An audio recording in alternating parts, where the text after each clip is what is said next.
going on, everybody? Average Arcader here, and I'm finally back to making videos about Starfield again. I took a little break there, like at the beginning of this year. I kind of stopped because I wanted to see how Bethesda was going to respond to many of what we were concerned about. Now, they did come out and say that they were planning on updating the game regularly, and they have done regular updates, but most of these updates have been focusing on bug fixes and performance. And although that is important, I'm not going to say don't do it.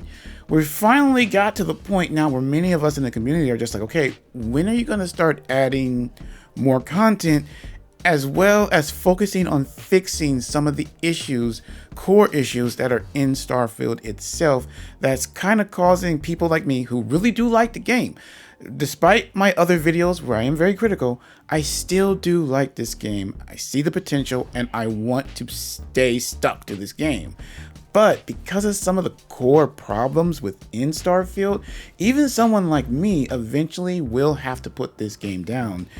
And the sad thing is, I may never pick it back up because of those core problems if they are not addressed. So I decided to get back in making videos, and I'm going to come up with a series of videos breaking down some of these big issues that I feel are major in the game that need to be addressed if the game is to have the longevity that Bethesda claims they want it to have. If these aren't fixed, even people who really like the game just aren't going to be able to stick to it.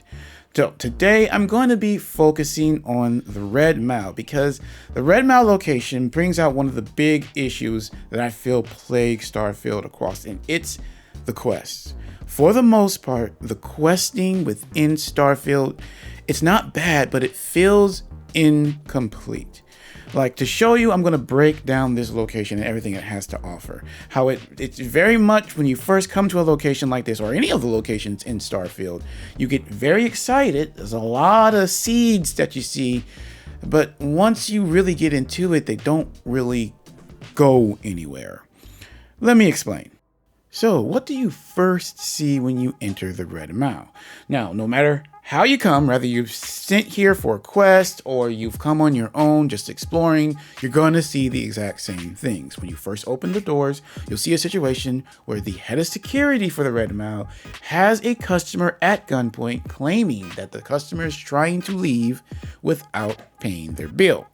Now, this situation is diffused by the owner of the Red Mao, May, or Mai, or whatever her name is. I don't really care. But either which way, Mai diffused the situation by calming down the head of security and convincing the customer to return back in to pay their bill. Now, I'm going to leave this situation there because I feel like this is a big missed opportunity that highlights many of the problems I have with the different areas in Starfield. But for now, let's continue on. Going past ship services, we enter the main lounge area for the Red Mao. To the left, you see a restaurant. Straight in front of you, you see a bar. And to the right, you will see a bunch of casino games set up with a stage at the end of the room. And on the wall, a big door that says Run Over Top. So naturally, you'll have a bunch of questions like, okay, what all can I do? What all quests are tied to this area? Who all can I talk to? Can I play those casino games? Like, what all can I do here at the Red Mao? So you'll start talking to characters to find which ones will actually talk back to you. There are only 3 that will really break down what the Red Mao is: the owner, the bartender, and one of the retired runners. They all break it down as this giant obstacle course, really. Some will say race, but it's really not a race. You're never timed, nor are you running against other runners, so it's not really a race. It's a giant obstacle course that's supposed to be really, really dangerous, and people will bet on whether or not you'll make it back from the run. That's really it. That's all it really is. But it's definitely broken down to you by the NPCs as this really big deal. Very dangerous. You never know what's going to happen. In fact, the bartender will tell you a story about one of the runners that was swallowed whole by one of the monsters or aliens out there and had to shoot his way out of it. Problem is, nothing like that really happens on the Red Mao. In fact, this is where the Red Mao area really starts to show that it's going to be a letdown. After you convince the owner to allow you to run the red mile, she'll announce you. There'll be a big little clapping ceremony from all the patrons, and you will actually start to run the red mile by going down some elevators, and then you enter the arena area. The problem is, this really isn't as dangerous or as challenging as it is presented to you. It's actually pretty easy. I mean, it can be challenging if it's like the very first time in your game. The very first time you come in here, you've cranked up the difficulty, and you've pretty much come straight here right after clearing the beginning missions of that run. And you don't have that much defense, you don't have that good of weapons, you don't really have a jetpack yet or a boost pack, or you can't even use boost packs. Then you have maybe a challenge on your hand.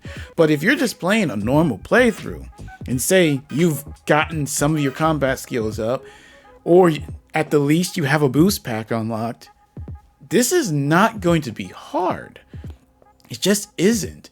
I mean, you don't even really need to fight these animals. You can just basically either run past them if you have enough defense, or straight up avoid them if you have a boost pack, a decent boost pack, and just boost pack over them to a different section, go to the end, push the button, and run back. That's it. There's no requirements in between. You don't have, like I said, you don't have a time limit. You don't have to kill a certain amount of the animals that are in front of you, and they never change. You're fighting the same red mile maulers every single time. There are other animals out there. In fact, you can see some of their bodies when you first go into the red mile area. And if you explore the big giant, like, I want to say valley that the red mile is in, if you explore all the different areas, you will find other wildlife there. But you're mainly fighting the red mile maulers. That pretty much doesn't change. And you run there, you run back, then that's the end. That's it. That's all you do. There's nothing else. And it never changes. At first, I thought that maybe we would be fighting different things as we went through the different runs. Like they would swap out some of the monsters, especially after hearing the bartender story.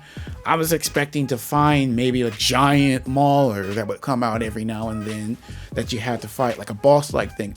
But that never happens. And trust me, I know, because the only other thing you can do outside of 2 quests in this area is farm the high score, basically.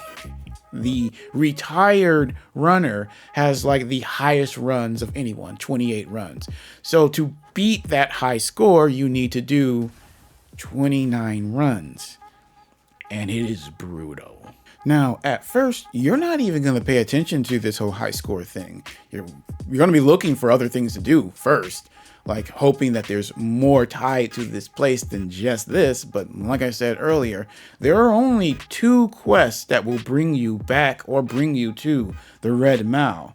The Freestar Collective one, and then there's one mission that you'll probably miss from New Atlantis. There's a vendor there that if you do a delivery mission for him, he'll open up his store for you where you can potentially buy a unique weapon, but it's not that great.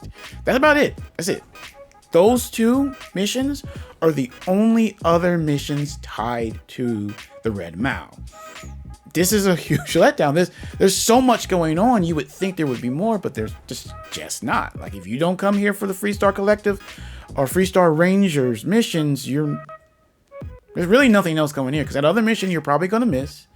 And if you come here yourself, once you do the run, the only other thing you can do is grind out that high score. There is no hidden mission here, and there's plenty of opportunity for that. Let's go back to that encounter that you see when you first enter the Red Mile with the head of security holding up one of the customers. Why can't we do something in that situation? Like that situation just happens in front of us as a scene. Why can't we be the one to either de-escalate or escalate that situation? Perhaps we could come in and the patron whispers over to us like, hey, I bet all my money in the mile and I lost it all. I don't have enough to cover my bill at this point. Can you help me?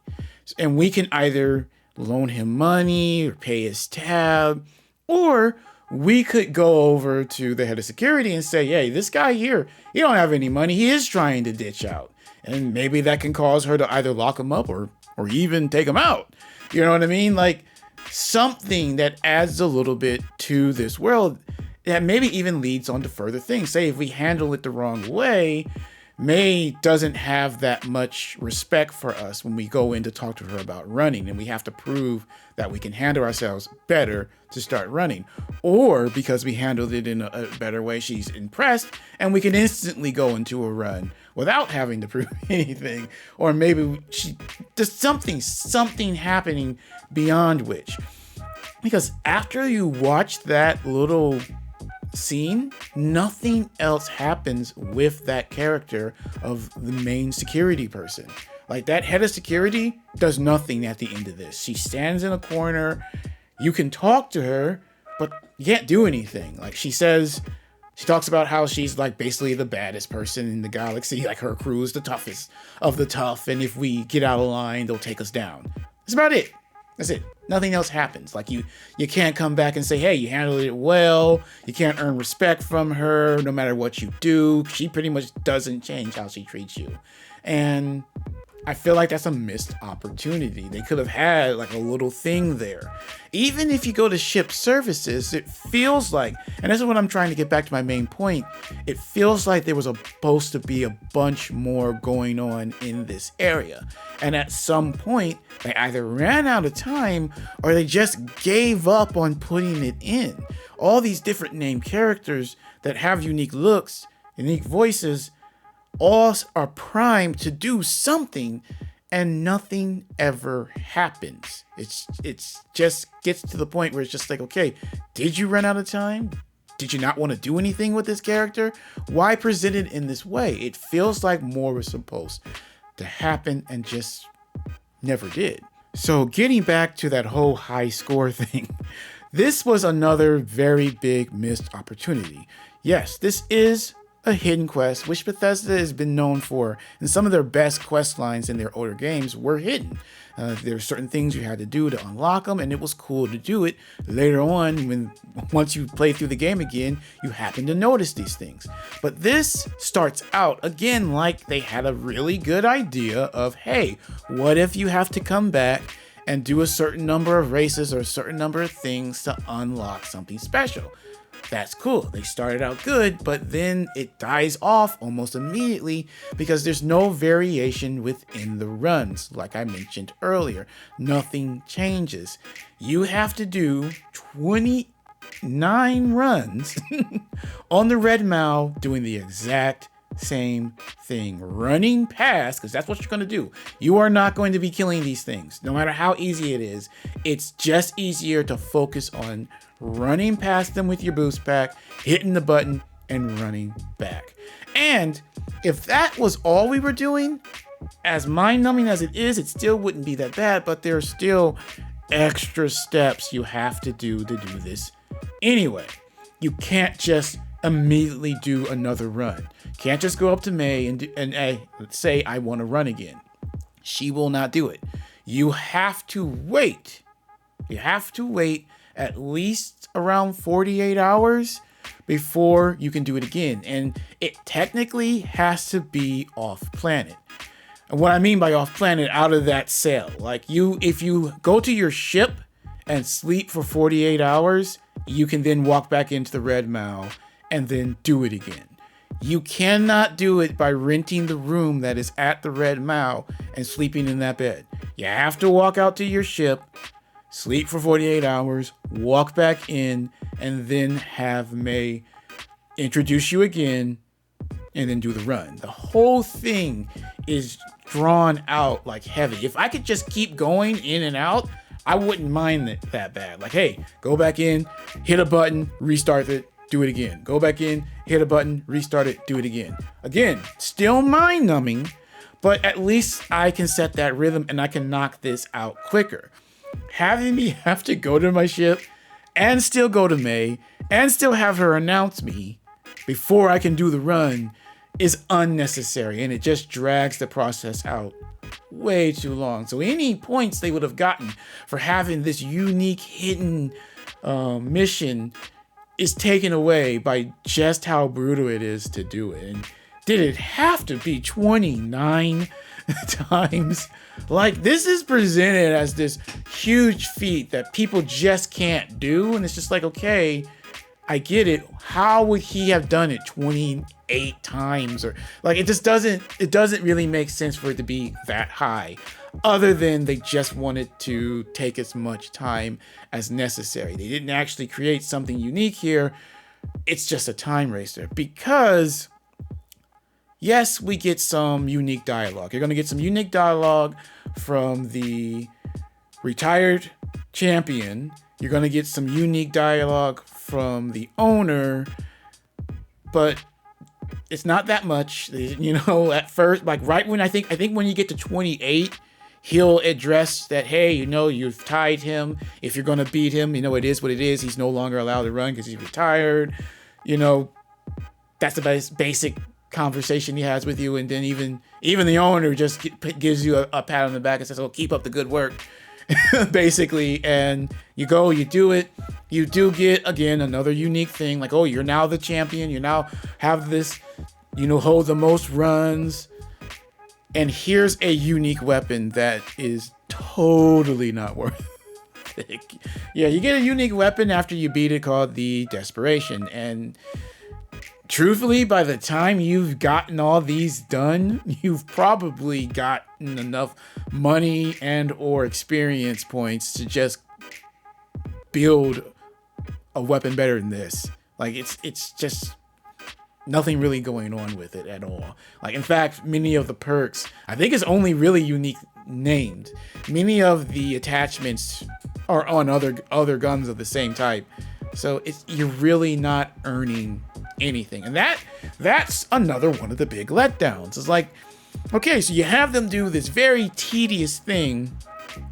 You could have at least gave us like this knockout, cool, unique weapon. Like, you're never gonna find a unique weapon like this in the rest of the game.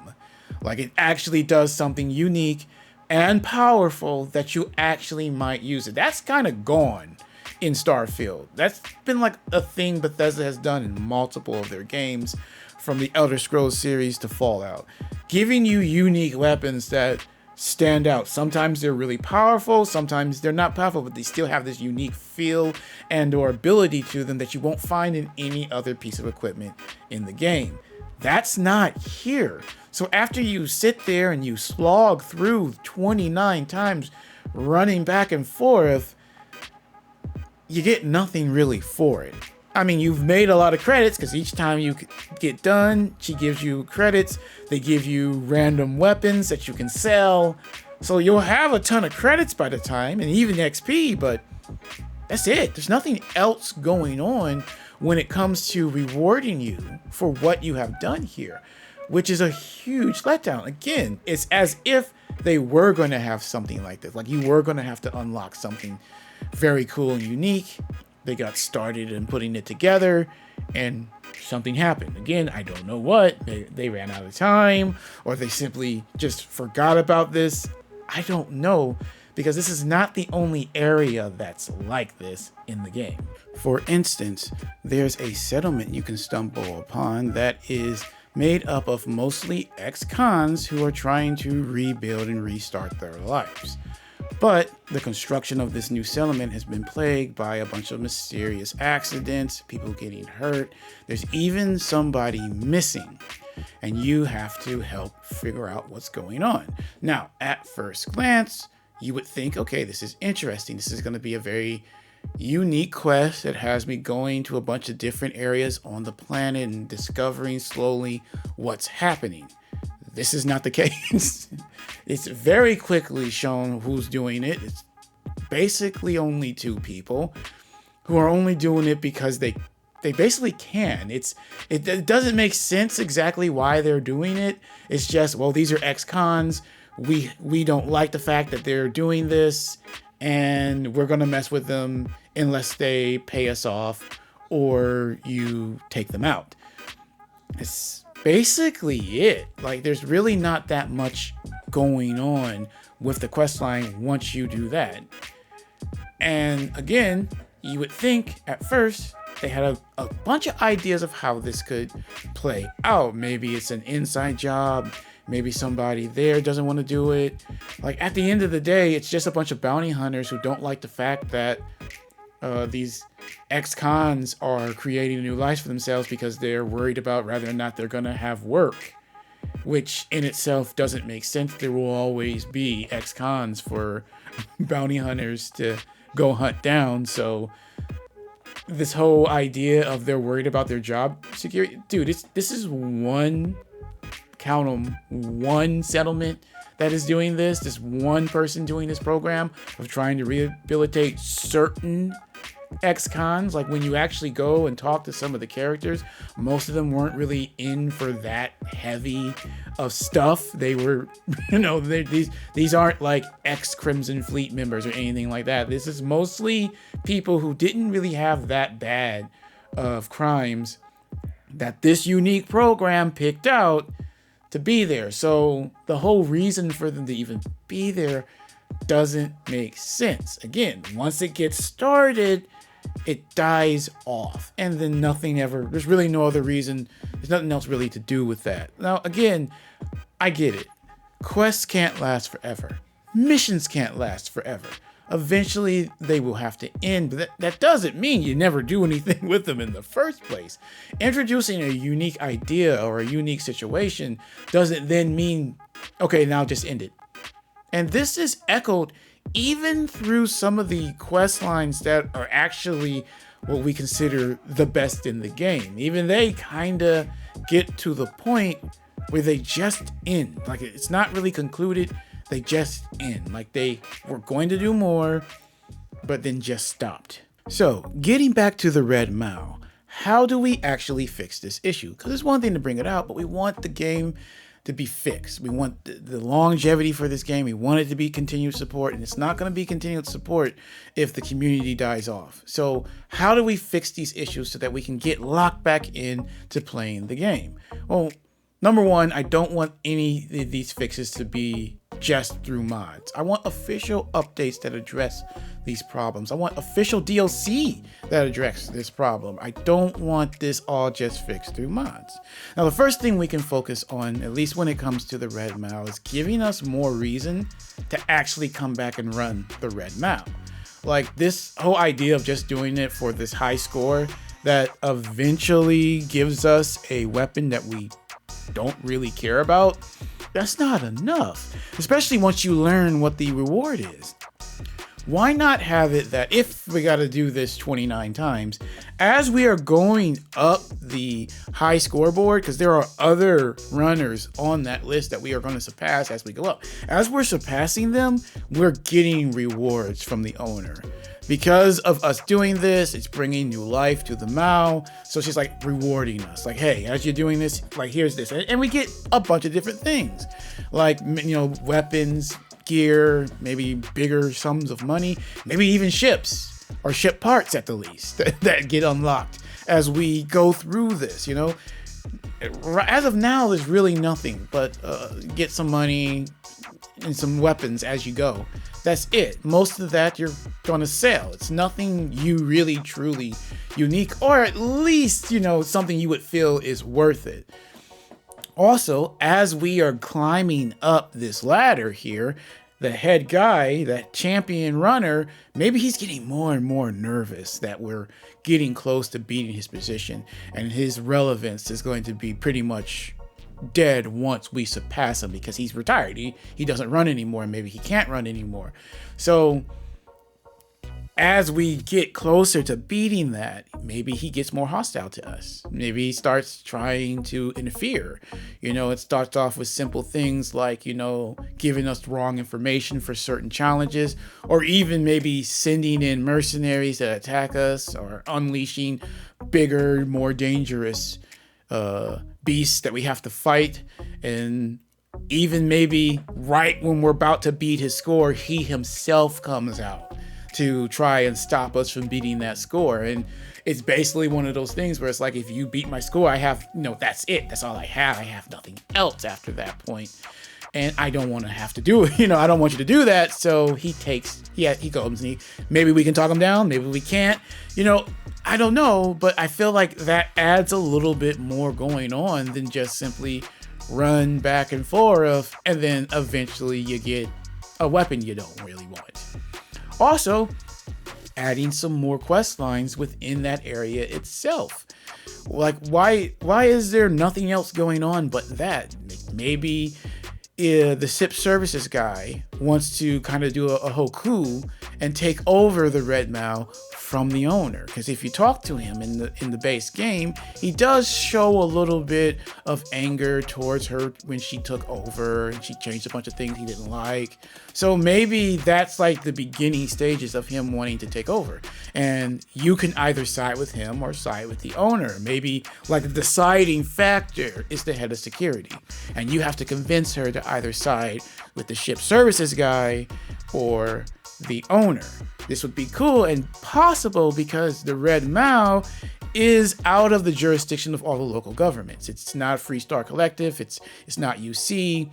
It's out of those controls. So there would be no one coming to really do anything about another group coming and taking over the Red Mao. And that's already part of the official lore of the Red Mao, it being out of their jurisdictions. That's why the head of security is a mercenary group. So that could hinge on who takes over by you coming in and deciding who to side with, the owner or the ship services guy. Again, this is just a couple of things that they kind of already have the makings in already. And say you didn't go that route. Now, this is going to be some spoilers for the end of the main storyline if you haven't already done it, but I doubt it. If you're watching this video, you haven't. At the end of the main storyline, you go into the Unity and you get the ability to start New Game Plus. Now, the unique in-lore reason for the New Game Plus is that you're going to a new universe that's slightly different than the one that you were in, or could be drastically different depending on what happens within it. For the most part, it's just slight differences. Everything else pretty much plays out the same.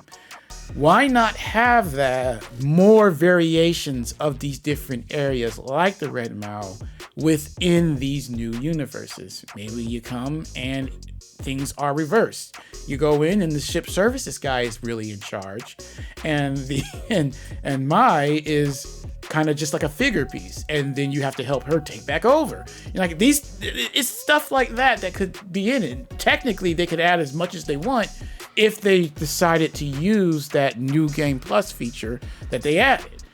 Again, this is all hypothetical stuff, but it's still ideas that add a little bit more life to the game that will keep us pulling in. Because right now, once you see something once in this game, it's you just don't have that pull like the other quests in other Bethesda games would pull you in.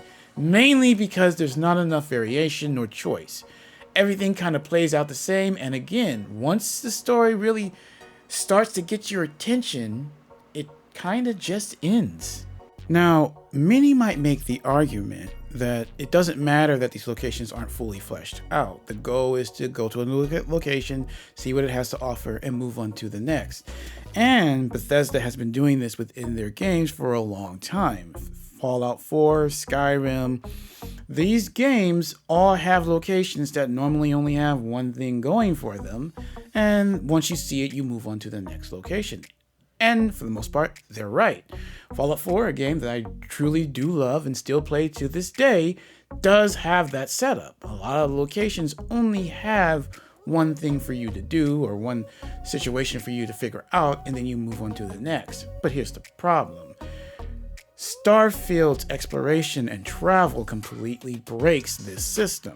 You're no longer getting up, starting in one area on the map, and slowly working your way to other areas. In the meantime, running into random events and other events that happen normally. from place to place to place. So I can start out in Sanctuary and then go from place to place to place almost instantaneous. I'm not spending this much time doing nothing or traveling and not experiencing anything to break up that monotony. So it's okay to have these small areas because they're all clustered together. I can go from one dungeon to one dungeon to another dungeon within one run of just going out from my startup base and coming back. You can't do that in Starfield. It's broken up through space travel. Even if you speed it up through fast travel, you're still having to go through animations like your ship launching and landing. And at the end of the day, you're not going from event to event to event on the same planet, which you did in these older games. So without adding that constant having to stop kind of wants to make you lock in a certain area. So when you go to the Red Mao, there's nothing else surrounding the Red Mao that you're really going to be interested in besides randomly spawning locations, which if you play this game for longer than a couple hours, you're going to see most of them. I'm sorry, it's just how it is.